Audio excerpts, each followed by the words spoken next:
And here we go. We are live here at ISTE 26 here in the Orlando area. You can see the palm trees behind us. We're in the conference center. We are thrilled to be here. My name is Matthew Joseph. I am the host of the Stronger Together podcast. But for these last 3 weeks, I have not been the host. I have been the co-host, and I've been thrilled to have the opportunity to be partnering with School AI and working with Nick.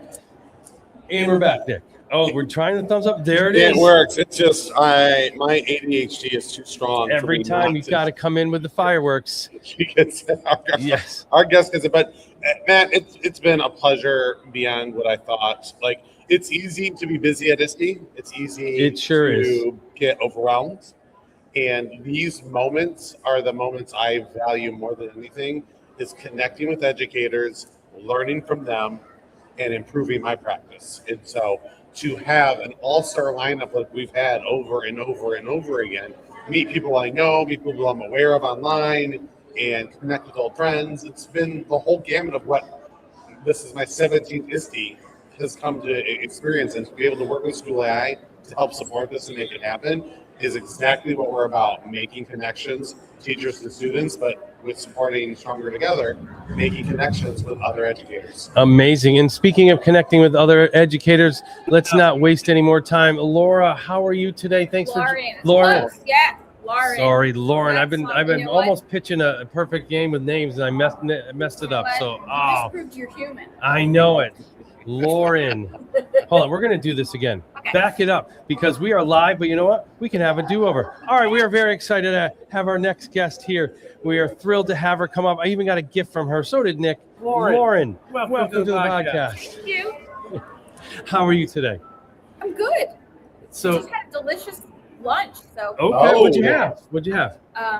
Well, I eat kind of like a child. Okay. I had Mac and cheese? No. Dino nuggets? That's something I might eat, but no. Okay. I had a crepe with peanut butter, jelly, strawberries, and whipped cream. Talking about that sounds amazing. That's kind of like a child at all. That sounds phenomenal. Okay, all right, you made it. Did you get it right down here in the convention center? In the expo, in the back of the expo hall. Oh, all right. Go. Little tip for you, everybody out there. So if you get anyone, get lots of napkins. Okay, you heard it here first. Lauren sent you. You heard it here first. So, Lauren, for those who don't know you or the work that you do, share about yourself. Okay, this is always an interesting question. Where do I start? This one should be the most straightforward. But I'm a bit of a unicorn, especially. Okay, tell me about it. I am a speech language pathologist. Woo-hoo. Got my master's in 1995, so I'm not young. And I've been in. And you're not old? No, I guess not. As someone who graduated in Right. 93, you're not old. You're a veteran educator. Yeah, Okay. so I was in the schools for 28 years, but I specialized from the beginning in assistive technology and augmentative and alternative communication. So largely in special education, but obviously working within the regular ed realm as well with some of my students. And I've become somewhat of a global advocate of the need for, imagine this, connection. There you go. I like it. Bonus points. In not just in special education, not just with kids with significant needs, but I've noticed that the things that work best for the students that I typically work with who have pretty significant disabilities work best for all students, which has to do with being, student-led and connecting and making sure they feel valued and supporting individuality, all those things. I think that education has kind of gotten to a stagnant spot where there's a lot of demand and a lot of compliance, and that prevents students from ever getting to explore their strengths and their individuality. Are you suggesting that compliance is not engagement? I don't think she's suggesting it, actually. I am the enchantress of engagement. I know. Do you see how I do things? Yeah, if you look at your present. See, and so he's been here long enough to know that it's how I do my follow-ups and how my connections, right? And read all of the things around me. And as I saw that, you talked about engagement, you talked about compliance. That's one of the things that I struggled with as a new teacher, right? Because you're taught compliance, right? You go to teacher university, whatever. It's about classroom management is always about that's what compliance. We went to school for. Right? And so when I learned that just because they were quiet didn't mean they were learning, it meant sometimes the opposite. Yep. And that once I sort of flipped the script and then I had loud rows and kids sharing and talking in groups, and I had traditional educators come and say, Nick, there can't be learning going on if everyone is so loud, because that is an unengaged classroom, when in fact it is. But then you can have the opposite. You get kids all over the place, unengaged and loud, right? Like, it's about the structure you provide. So what advice do you have for those teachers to find that structure? Like, how do you get balance? Like, I feel like I stumbled on it by accident. Maybe this happens, maybe it doesn't. Yeah. I think that one of the things that I stumbled on that seemed to be most effective for me in being able to connect with students and make things more engaging was paying more attention to my observational skills. Oh, okay.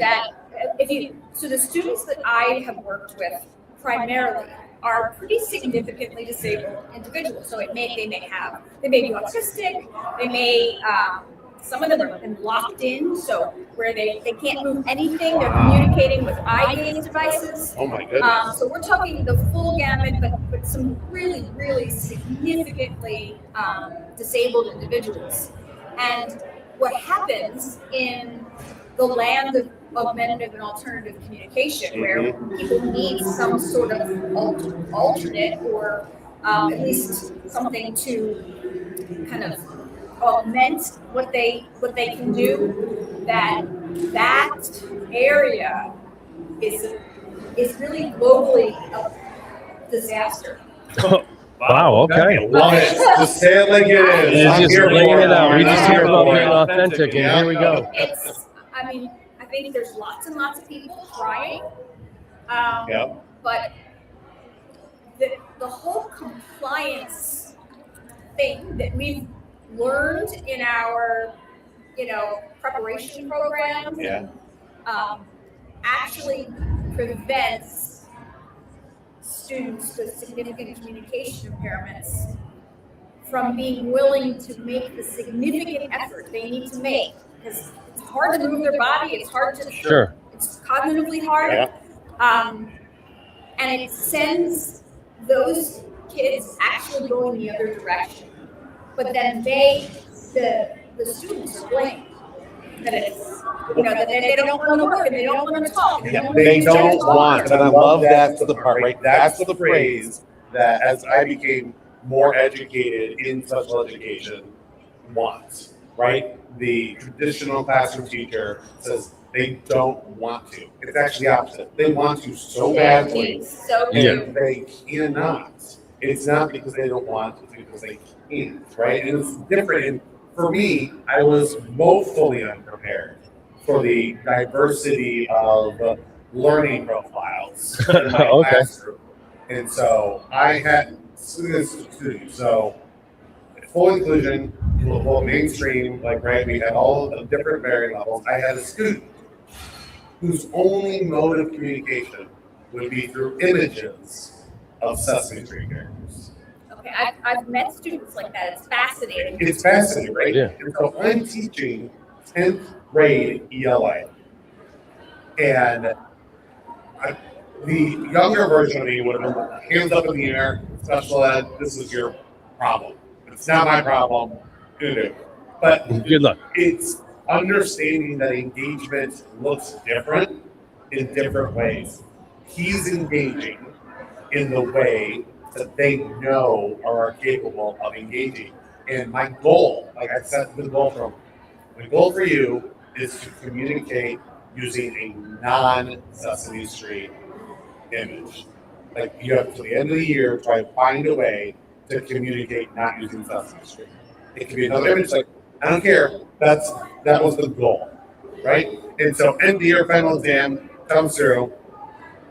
He uses Kermit the Frog, which is a Muppet and technically not Sesame Street. So I was like, I'm gonna give it to you, buddy, because I bet you agonized over that piece of communication. And actually, that actually is close to my heart because I'm a huge Muppets fan. Yeah, amazing. And Yes. if you can see my phone, which I don't have with me, I actually my avatar, besides my little Edge Guardian character, my avatar is Muppet Lauren.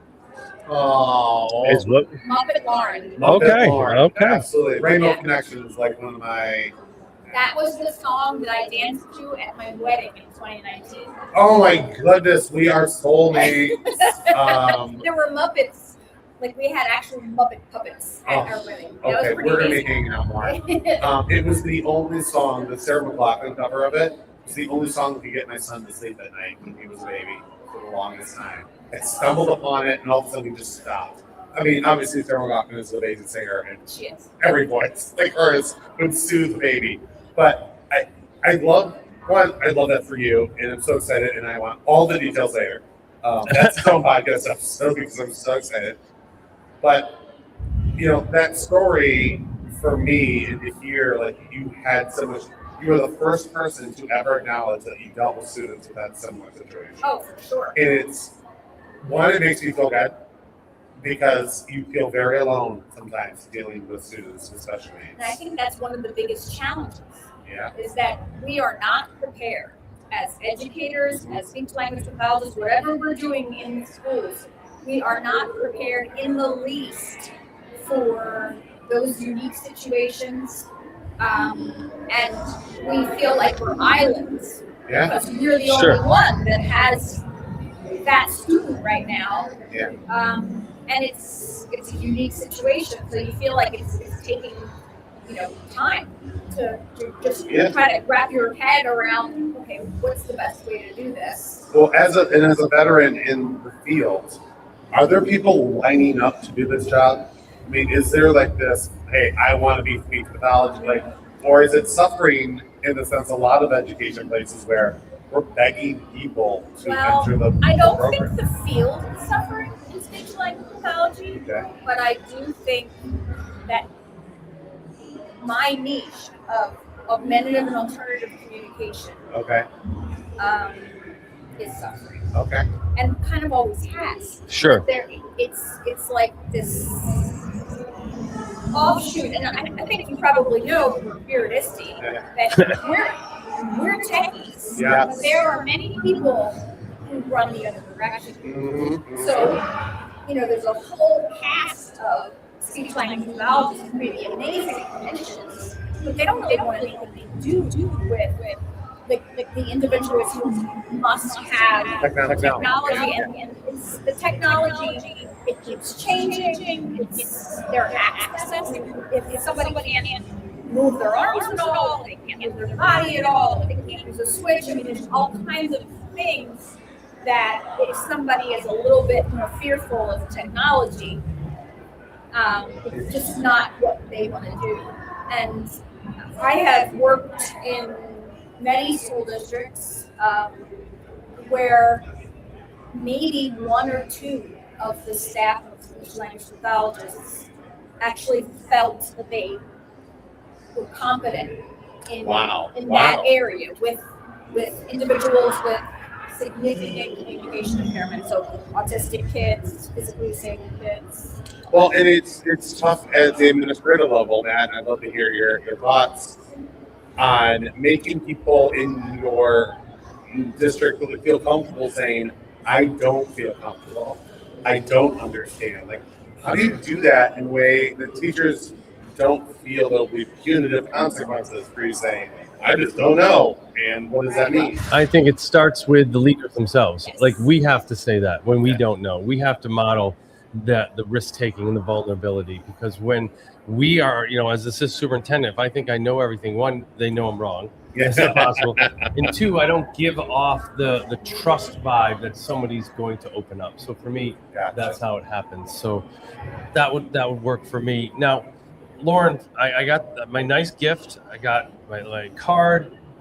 It's amazing stuff. And on the back, there's Facebook, Instagram, X, TikTok, Pinterest. How can people find you to learn more about your work?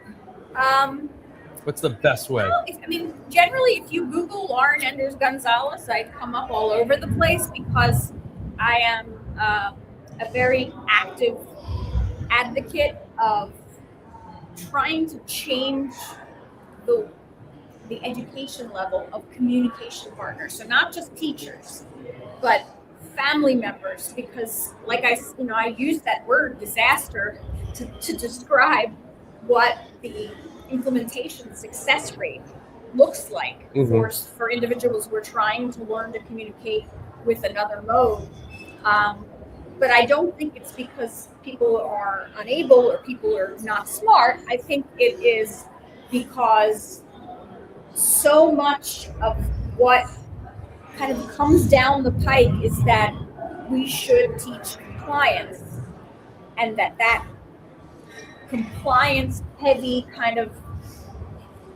hand goes the wrong direction. Wow. And prevents, I don't know about you, but like if someone is telling me what to do, I just want to go the other way. Yeah, no, I get that. We do that so much, and then it sometimes intensifies with individuals who need more support, but then they never develop autonomy, and they